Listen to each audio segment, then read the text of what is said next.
Hello everyone, welcome to exam टेजी। So आज की इस वीडियो में हम लोग बात करेंगे टेस्ट सीरीज के बारे में। सो जेएनयू एमए इंटरनेशनल रिलेशन और इसके साथ साथ area studies, international relation and area studies के साथ साथ पीआईएसएम का दोनों टेस्ट सीरीज लॉन्च कर दिया गया है। दोनों आपका एमए का प्रोग्राम है, इंटरनेशनल स्टडीज से रिलेटेड होता है। तो टेस्ट सीरीज जो लॉन्च कर दिया गया है, तो बहुत सारे लोगों के ये सवाल आ रहे हैं कि टेस्ट सीरीज को किस तरीके से सॉल्व किया जाए, टाइम मैनेजमेंट किस तरीके से किया जाए सो दैट कि मैक्सिमम आउटपुट निकल सके। तो आज के इस वीडियो में हम लोग सबसे पहले डिस्कस करेंगे कि क्वेश्चन का स्ट्रक्चर किस तरीके से होता है, और उसके बाद हम लोग बात करेंगे कि जो टोटल टाइम मिलता है उस टोटल टाइम के लिए आपको किस तरीके से आपको फोकस करना है, किस तरीके से आपको टाइम को डिस्ट्रीब्यूट करना है। अगर 3 आवर्स मान के चलते हैं तो ये हो गया आपका 180 मिनट्स। तो आपको किस तरीके से 180 मिनट्स को टोटल आपको डिस्ट्रीब्यूट करना है, तो वो हम लोग पूरा डिस्कस कर लेंगे। और इसके साथ साथ अगर आपको टेस्ट सीरीज चाहिए, स्टडी मटेरियल चाहिए इंटरनेशनल रिलेशन को लेकर या पीआईएसएम का, एमए पॉलिटिकल साइंस, तो आप लोग हम लोगों को कॉल कर सकते हैं। टेस्ट सीरीज सारा रेडी है, विल से दैट। और इसके लिए आपको एक फॉर्म फिलअप करना है। नीचे डिस्क्रिप्शन में फॉर्म का लिंक दिया गया है, गूगल फॉर्म। आप वहाँ पे जाके फॉर्म फिलअप कर सकते हैं, या फिर इसके साथ साथ आप लोग कॉल या व्हाट्सएप भी कर सकते हैं।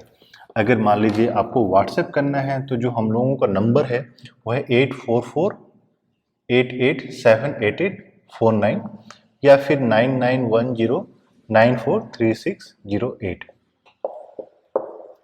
तो सबसे पहले हम लोग बात करते हैं आईआर और पीआईएसएम के टेस्ट सीरीज के बारे में। सो आईआर एंड पीआईएसएम जो टेस्ट सीरीज था, जो क्वेश्चन पेपर 2020 का अगर आप देखिएगा तो दोनों में ही टोटल 100 क्वेश्चन जो है पूछे गए थे। और इसमें कोई भी नो नेगेटिव मार्किंग, ठीक है। ये एक पार्ट हो गया। जो इसका टोटल टाइम ड्यूरेशन था ये था आपका 3 आवर्स, और यानी कि आप इसको 180 मिनट्स भी मान सकते हैं। तो यहाँ पे आपको 100 क्वेश्चंस के लिए मिल रहा है कितना समय, 3 घंटा या 180 मिनट्स। अब देखिए क्वेश्चन जो है दो अलग अलग, ऐसे कुछ सेक्शनल क्लासिफिकेशन नहीं किया गया था, लेकिन इसमें टोटल 100 क्वेश्चन जो है सारे ये ऑब्जेक्टिव टाइप ही क्वेश्चन थे।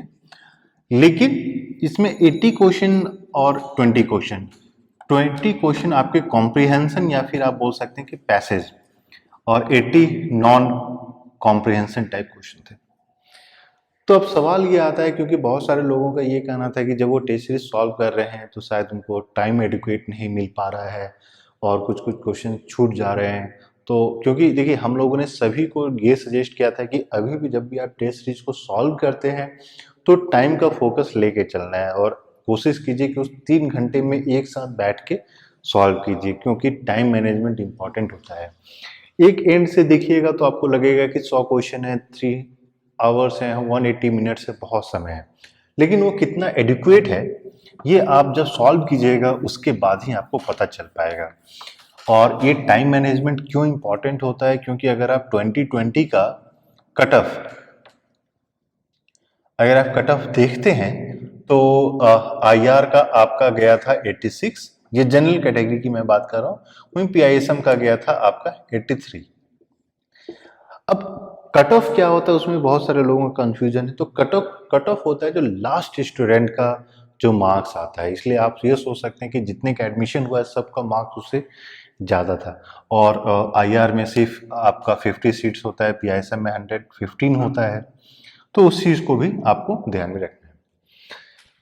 तो जो हम लोगों ने एक चीज़ जो देखा, जो हम लोगों ने लास्ट ईयर स्टूडेंट सबको भी बताया था कि जब भी आप फाइनल एग्जाम में बैठ रहे हैं तो किस तरीके से टाइम मैनेजमेंट आपको करना है।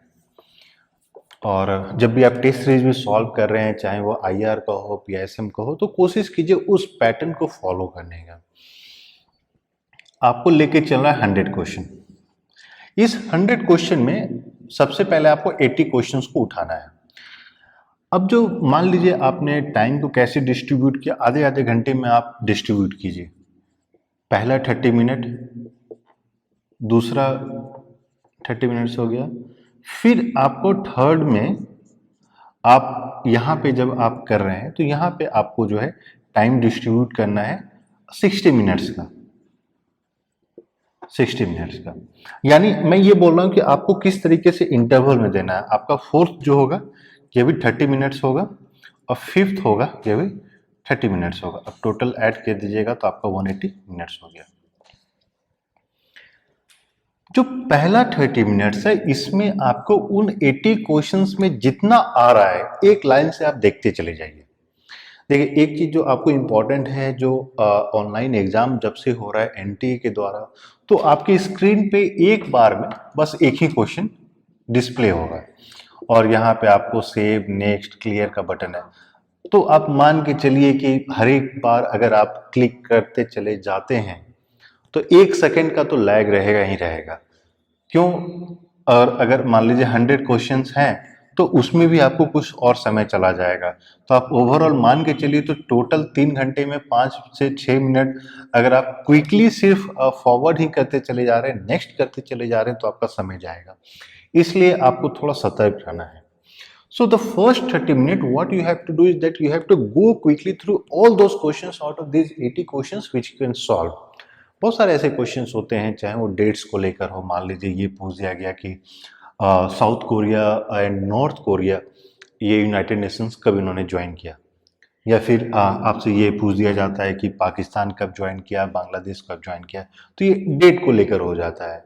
या फिर एक हो जाता है, या फिर आपसे ये सवाल पूछ दिया जाता है कि इंटरनेशनल कोर्ट ऑफ जस्टिस जो है कब इस्टेब्लिश हुआ था। तो ये सब ऐसे क्वेश्चन है जो कि आपको या तो आता है या नहीं आता है।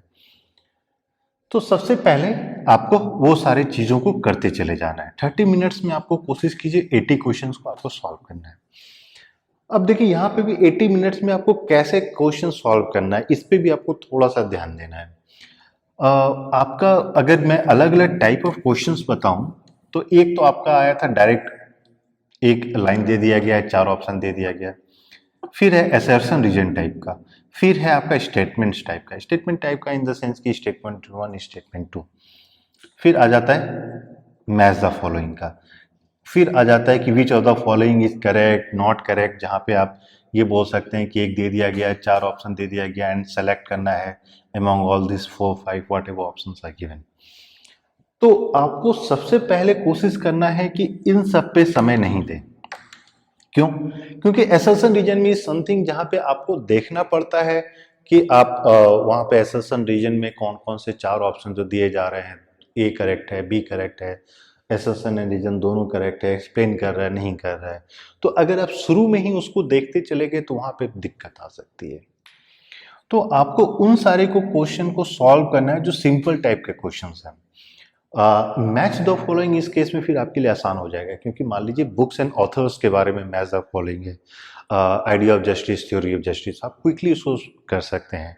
या फिर मान लीजिए कॉन्सेप्ट्स के बारे में है, डॉक्ट्राइंस के बारे में है, तो आप वहाँ पे एक दो भी अगर सॉल्व कर पाते हैं तो आपको पता चलेगा कि हम जो है करेक्टली सारे आइडेंटिफाई कर पा रहे हैं, करेक्ट ऑप्शन आइडेंटिफाई कर पा रहे हैं।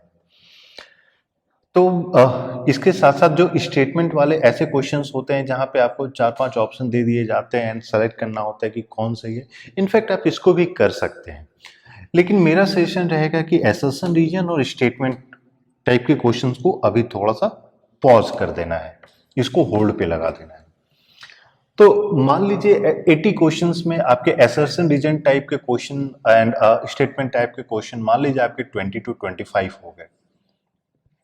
इसको माइनस करते हैं तो आपके पास 55 to 60 क्वेश्चंस जो है बच जाता है। तो पहले 30 मिनट में आपको वो 55 to 30 क्वेश्चंस को सॉल्व करना है। अब अगर मान लीजिए आप यहाँ पे कर पाते हैं तो बेसिकली आपके पास 30 सेकेंड्स हैं सॉल्व करने के लिए, या तो अगर नहीं आता है तो आपको क्विकली आगे बढ़ना है। तो पहला जो 30 मिनट्स है उसमें आपके पास जल्दी से जल्दी आता है, ठीक है, नहीं आता है आगे बढ़ के, वहां नहीं रुकना है। दूसरा फिर आता है आपका अगला 30 मिनट। अगले 30 मिनट्स वो है जहां पे आपको इन सारे जो असर्शन रीजन है, स्टेटमेंट टाइप क्वेश्चन है, उसको सॉल्व करना है। यानी हम क्या बोल रहे हैं कि इसके लिए आपके पास 30 मिनट्स देना है। दूसरा, अगर मान लीजिए आप इस 30 मिनट में क्विकली इसको सॉल्व कर पाए, तो आपको क्या करना है, अगर मान लीजिए आपके पास यहाँ पे 5 मिनट बच गया, तो वो 5 मिनट फिर से आप वो 55 टू 60 क्वेश्चंस में लगाइए जो आप नहीं सॉल्व कर पाए हैं। ठीक है, तो वहां पे आप क्विकली कर सकते हैं। जब आपके पास 1 घंटा पूरा हो गया, फिर आपके पास बचता है 60 मिनट। 60 मिनट में अगर हम लोग IRPISM का दोनों का ही क्वेश्चन देखें, तो दोनों में 100 क्वेश्चन में 4 पैसेज पूछे गए थे। IR में भी 4 पैसेज था, PISM में भी 4 पैसेज था, और इन 4 पैसेज में भी बेसिकली एक दो पैसेज थे और दोनों पैसेज पे 10 क्वेश्चंस थे, अलग अलग 5 एक जगह, 5 कहीं और दिया गया था। तो बेसिकली पैसेज को सॉल्व करने के लिए, पर पैसेज को सॉल्व करने के लिए आपके पास 15 मिनट्स है। अब देखिए 15 मिनट्स मैं क्यों दे रहा हूं, क्योंकि पैसेज एक ऐसा पार्ट है जहां पे आप इग्नोर नहीं कर सकते हैं कि आपका वो गलत हो, क्योंकि बहुत सारे लोगों का जब कॉल आया पहला टेस्ट सीरीज, दूसरा टेस्ट सीरीज सेट सॉल्व करने के बाद कि सर पैसेज नहीं हो पा रहा है, and you know that is a most easiest part two solve. अगर आप पैसेज नहीं सॉल्व कर पा रहे हैं तो मुश्किल हो जाती है सिलेक्शन। क्यों? मैंने आपको कटअप बता दिया है। अगर आप मान लीजिए पैसेज में 20 मार्क्स का पैसेज है, इसमें अगर आप 10 ही स्कोर कर पाते हैं तो आपका सिलेक्शन मान 0 मान के चलिए। आप उसी समय सिलेक्शन इंश्योर कर सकते हैं जब आपका पैसेज में 19 से 20 मार्क्स आप ला पा रहे हैं। इसीलिए मैंने बोला कि आपको पैसेज में करते चला जाना है। 30 मिनट्स यानी 15 मिनट आपके पास पर पैसेज है। हर एक क्वेश्चन के पास आपके पास 5 क्वेश्चन है, तो यहाँ पे आपके पास 3 मिनट्स। 3 मिनट्स मैं क्यों दे रहा हूँ, क्योंकि आपको पैसेज भी पढ़ना है। लेकिन यहाँ पे एक ट्रिक आप यूज कर सकते हैं, और वो शायद बहुत सारे स्टूडेंट लास्ट ईयर वो उस चीज को मिस कर गए थे, कि जो मैंने आपको बात बोली कि एक ही पैसेज था, एक बड़ा पैसेज था, उसी से एक जगह 5 क्वेश्चंस थे और दूसरी जगह 5 क्वेश्चंस थे। पैसेज सॉल्व कैसे किया जाए, क्योंकि इस पे भी बहुत सारे लोगों के सवाल आ रहे थे कि पैसेज को कैसे सॉल्व किया जाए। देखिए, जब भी आप पैसेज को सॉल्व करने के लिए बैठते हैं तो पहला चीज जो आपको करना चाहिए वो है कि आप सारे लोग क्या करते हैं कि पहले पैसेज पढ़ लेते हैं। मैं बोलूंगा नहीं, सबसे पहले आप क्वेश्चन पढ़ लीजिए। दूसरा, अगर आप देख पा रहे हैं कि एक ही पैसेज से 10 क्वेश्चन है, अलग अलग जगह पे है, तो आप उन 10 क्वेश्चन को एक साथ पढ़ लीजिए। उससे क्या होगा कि अगर आप मान लीजिए एक बार ये क्वेश्चन पढ़े, फिर पैसेज पढ़ते हैं, फिर सॉल्व करने जाते हैं, तो आपके पास आसानी हो जाती है सॉल्व करने की। लेकिन अगर मान लीजिए आपने दूसरे 5 जो क्वेश्चन के सेट थे उसको आपने नहीं पढ़ा, तो शायद आपको दोबारा से पैसेज पढ़ना पड़ जाता है। तो ये फायदा हो जाता है कि आपके पास फिर समय का बहुत ज्यादा बचत हो जाता है। तो आपको पहले क्या करना है, फर्स्ट स्टेप क्या है, रीड क्वेश्चंस। स्टेप 2 क्या है, पैसेज को पढ़िए। और स्टेप 3 क्या है, फिर से आके अब देख लीजिए कि कौन कौन से ये है। क्यों? क्योंकि होता क्या है कि जब भी आप फर्स्ट टाइम सारे क्वेश्चंस को पढ़ लेते हैं पैसेज सॉल्व करने से पहले, सो आपके बैकग्राउंड में आपको पता चल जाता है कि कौन कौन से पॉइंट पे क्वेश्चन रेज किए गए हैं, तो कौन कौन से सेक्शन से किस तरीके से पैसेज से क्वेश्चंस उठे हैं, उस पर आप ज़्यादा फोकस कर पाते हैं। नहीं तो अगर मान लीजिए आप डायरेक्टली पहले पहले पैसेज ही पढ़ लिए, तो आप कंप्लीटली वेग होता है, वो वाइड होता है कि क्या क्वेश्चन आएगा, क्या क्वेश्चन नहीं आएगा। आपको कोई आइडिया नहीं है कि पैसेज से क्वेश्चन किस तरीके से रेज किया गया है, क्योंकि बहुत बार ऐसा भी होता है कि पैसेज में डायरेक्ट क्वेश्चन पूछ दिया गया, तो फिर आपको वहाँ पे समय वेस्ट नहीं करना है। क्योंकि ये जो मैं आपको बता रहा हूँ, ये एक जनरल ट्रेंड हम लोगों ने देखा लास्ट ईयर। जितने स्टूडेंट लोगों ने एग्ज़ाम दिया था, तो एग्ज़ाम के बाद हम लोगों ने बहुत सारे स्टूडेंट से बात भी की, फिर हम लोगों ने उनको समझाया। और इस बार भी जितने लोग टेस्ट सीरीज ले रहे हैं, ऑनलाइन क्लासेस ले रहे हैं या स्टडी मटेरियल ले रहे हैं, तो वो सारी चीज़ हम लोग उनको भी समझाते हैं।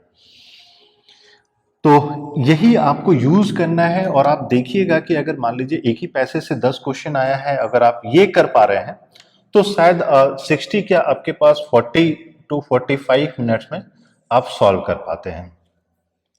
अगर मान लीजिए कि आपने टोटल 60 मिनट ही ले लिया, खैर भी कोई बात नहीं है, लेकिन आप इंश्योर कीजिए कि उस 60 मिनट में आपका कोई भी क्वेश्चन छूटे ना। जो 20 क्वेश्चन में 20 का 20 आप सही कर पा रहे हैं। तो ये भी आपका निकल गया। अब आता है 2 घंटा आपके पास जो था वो कंप्लीट हो गया है, अब 2 घंटा के बाद का समय स्टार्ट हुआ है। तो उसके अगले जो 30 मिनट है उसमें फिर से आपको उस 80 में जाना है जो क्वेश्चंस आपने सॉल्व नहीं कर पाए हैं। ये इंपॉर्टेंट हो जाता है। अगर देखिए क्या होता है कि अगर आप इस तरीके से समय डिस्ट्रीब्यूट नहीं कीजिएगा तो आपको बार बार कभी कभी ऐसा भी होता है कि आप जो क्वेश्चन आप सॉल्व नहीं कर पा रहे हैं उसी में इतना समय दे दिए कि बाकी क्वेश्चन को आप देख ही नहीं पा रहे हैं। इसलिए मैंने क्या बोला कि जो क्वेश्चन आपको नहीं आ रहा है उसके लिए हम अलग से 30 मिनट्स रखे हैं। तो मान के चलिए अगर suppose out of 80, like if you leave assertion region type question, so let's say there are 60, out of 60 if you are able to solve 40 quickly, then you have roughly around again 40 questions और उस 40 question के लिए you have around 1 hour time to solve अगर आप इस pattern को देखते हैं। So this means you have adequate time to focus on each individual question, चाहे वो असर्शन रीजन टाइप क्वेश्चन हो, स्टेटमेंट टाइप क्वेश्चन है। And if you are not going to follow this pattern then at the end what will happen, you will not have sufficient time either to solve those questions और even look at those questions which you might have known. ठीक है। सो इस 30 minutes में आपको कोशिश करना है कि वो सारे क्वेश्चन को सॉल्व बैठ के करें जो आपने पहले छोड़ दिया है, जो आपसे नहीं हुआ है। जहाँ पे मैंने ये बोला था ना कि 30 मिनट्स में वो सॉल्व करना है जो नहीं हुआ था, उसमें जब आप 30 मिनट्स डालिएगा तो कुछ क्वेश्चन ऐसे होंगे जो सॉल्व हो गए होंगे। 30 मिनट्स, जब पहला 30 मिनट था, एज्यूम कीजिए कि आउट ऑफ 80 आप 40 सॉल्व कर पाए, या मान लीजिए आप 30 सॉल्व कर पाए, तो इसमें कि आपके पास 50 है।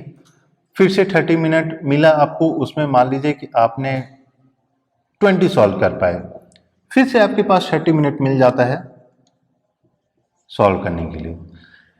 जब ये चीज आप कर पाते हैं तब लास्ट का जो आधा घंटा है उसमें आप कोशिश कीजिए कि जो आपने ऑलरेडी सॉल्व कर दिया है उसको भी एक बार क्रॉस चेक करते चले जाइए। क्विकली आपके पास क्रॉस चेक करने का सफिशिएंट टाइम होना चाहिए, because last time what we saw that there were many students who were on the verge of getting into JNU, but then उनका एडमिशन सिर्फ इसलिए नहीं हुआ क्योंकि वो गलती से कुछ और टिक कर दिए थे। और बहुत बार होता है कि वो क्लिक करने में, नेक्स्ट करने में क्लियर हो जाता है या सेव नहीं होता है। So you need to ensure that part also. और लास्ट के 30 मिनट में आपको पूरा 100 का 100 क्वेश्चन को अच्छे से देख लेना है। तो मेरे हिसाब से अगर आप ये फॉलो करते हैं, it's not a you can say कि 100% रूल है, इट्स ए कन्वीनियंस। क्योंकि देखिए टाइम मैनेजमेंट इंपॉर्टेंट होता है। If you have a better strategy of solving you should follow that. लेकिन हम लोगों ने इसलिए सोचा कि आप लोग के साथ शेयर कर दे because we were getting lot in number of queries about it and we thought it might be important, so we thought that it's much better to build up strategy to solve it. क्योंकि देखिए competition is very high. If you think of the cutoff marks, let's say when 85 is a cutoff marks, there are margin of 15 questions या 15 marks, plus बहुत सारे ऐसे student होते हैं जिनका deprivation point होता है which we are going to talk later. Female students को एक्स्ट्रा 5 मार्क्स मिलता है अगर वो डेप्रीवेशन पॉइंट मिल रहा है, या रिजर्व कैटेगरी से बिलोंग करती हैं तो उनको 2 मार्क्स और एक्स्ट्रा मिल जाता है। सो so all these things increases the competition, and again most important, हर एक साल IRPSM के लिए 19 to 20,000 स्टूडेंट्स अप्लाई करते हैं और आपके पास सीट होता है IR के लिए मात्र 50 और PISM के लिए 115। सो इसलिए कंपटीशन थोड़ा टफ हो जाता है and you don't have enough space to experiment. तो एक बार मैं फिर से बता दूं, एक क्विक रिवीजन काइंड ऑफ, और कोशिश कीजिए कि आप लोग में से जितने लोगों ने टेस्ट सीरीज ले लिया है इस चीज़ को एक बार फॉलो करके देखिएगा। आपको पसंद आता है तो वीडियो में जाके दोबारा आके एक बार अपने कमेंट दीजिएगा, शेयर कीजिएगा कि क्या ये आपको फ़ायदा किया कि नहीं किया। नहीं किया उसको भी शेयर कीजिएगा सो दैट कि others can learn from it. So अगर आप डिवाइड करते हैं, लेट से कि हम लोगों ने एक मैट्रिक्स फॉर्म में इसको बनाने की कोशिश की, ठीक है। ये मैट्रिक्स हो गया आपका 60 minutes, 30 minutes, 30 minutes, 30 minutes, 30 minutes, ये क्रॉस चेक या फिर रिवीजन, इसको इसके लिए आपको छोड़ देना। ये 60 मिनट जो बीच का 60 मिनट है, ऐसा नहीं कि आप लास्ट के 60 मिनट को छोड़ रहे हैं। लास्ट के 60 मिनट को छोड़िएगा तो आपके पास जो है इवन पैसेज को रिवाइज करने का या चेक करने का समय नहीं मिलेगा। इसलिए रिवीजन का हमेशा वो लास्ट का होना चाहिए। पैसेज या कॉम्प्रिहेंशन के लिए छोड़ दिया। फर्स्ट 30 जो इजी जो है उसको कर दिया। लिटिल डिफिकल्ट या डिफिकल्ट जो लेवल 1 है ये पूरा इजी है, डिफिकल्ट लेवल 1 है। और इसमें किस टाइप के क्वेश्चन को सॉल्व करना है, assertion reason type, statement type, या which of the following is correct type, या फिर आपको मैच द फॉलोइंग टाइप। ये अगले 30 मिनट के लिए आपको रखना है। पहले 30 मिनट के लिए सबसे आसान को सॉल्व करना है। उसके बाद जो आपका ये 30 मिनट्स होता है, यानी बेसिकली ये आपका पहला हो गया, दूसरा हो गया, तीसरा हो गया, चौथा हो गया, पांचवा हो गया। तो ये सीक्वेंस है जहां पे आपको अपने समय को डिस्ट्रीब्यूट करना है। ये है कि और डिफिकल्टी लेवल आप मान के इसको 2 चलिए, या फिर ऑल दोस क्वेश्चन जो कि आप नॉट सॉल्व। क्योंकि देखिए एक चीज जो आपको लास्ट में देखना है कि यहाँ पे कोई नेगेटिव मार्किंग नहीं है। So you can not think of even leaving a single question. और जिस तरीके से इतना टफ कंपटीशन है कि there is no margin of negligence, तो उस चीज को आप मान के चलिए। और मेरे हिसाब से अगर आप ये पैटर्न फॉलो करते हैं तो it's much easier. But then if you have your own pattern, your own strategy of solving things, then all the best. देखिए इंडिविजुअली सभी का स्ट्रैटेजी अच्छा होता है। इंपॉर्टेंट है कि जेन्यू आप किस तरीके से घुस पा रहे हैं। और मान लीजिए बहुत अच्छा स्ट्रैटेजी हो गया, आप इम्प्लीमेंट नहीं कर पाए तो that's difficult. Important is how you get selected into JNU. और उसके लिए अगर लगता है कि हाँ ये यूज़ करने से आप टाइम कंजम्पशन कर पा रहे हैं, टाइम मैनेजमेंट कर पा रहे हैं, तो शायद आसानी होगी। और जो टेस्ट सीरीज हम लोग दे रहे हैं तो हम लोग सभी लोगों को बोल रहे हैं कि प्लीज़ उस चीज़ को आपको उस पैटर्न पे, इसी पैटर्न पे आप आके एक बार सॉल्व कीजिए और फिर बताइए कि आप जो है उसको अच्छे से कर पा रहे हैं या नहीं कर पा रहे हैं। इसके अलावा IRPISM को लेकर अगर आपके पास कोई क्वेश्चन है तो you can ask in the comment section, और you can call us or send us a WhatsApp message. We'll try to respond as soon as possible. और टेस्ट सीरीज अगर आपको परचेज करना है, IRPISM का स्टडी मटेरियल परचेज करना है, political science का परचेज करना है, सो गूगल फॉर्म दिया गया है, वीडियो के डिस्क्रिप्शन में एक लिंक दिया गया है, फॉर्म को फिलअप करना है। तो वहाँ पे फिर हम लोग आपको कांटेक्ट करेंगे। You can also contact us and will share all the details.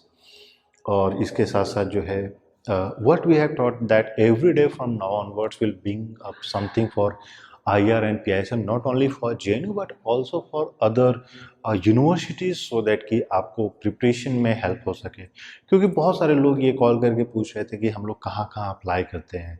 तो एक इन्फॉर्मेशन गैप जो है, we will try to fill that information gap, and along with that information gap I will also try to address the issues of preparation, will try to address the issues of questions, and we'll try to address as many things as possible, and we need your support also. So आपको video पसंद आया तो please like and subscribe us and share with others also, so that it's beneficial for all of you. और covid का time है, so stay safe, take care of your self, take care of your family, avoid going out, and please be happy and prepare well. Thank you.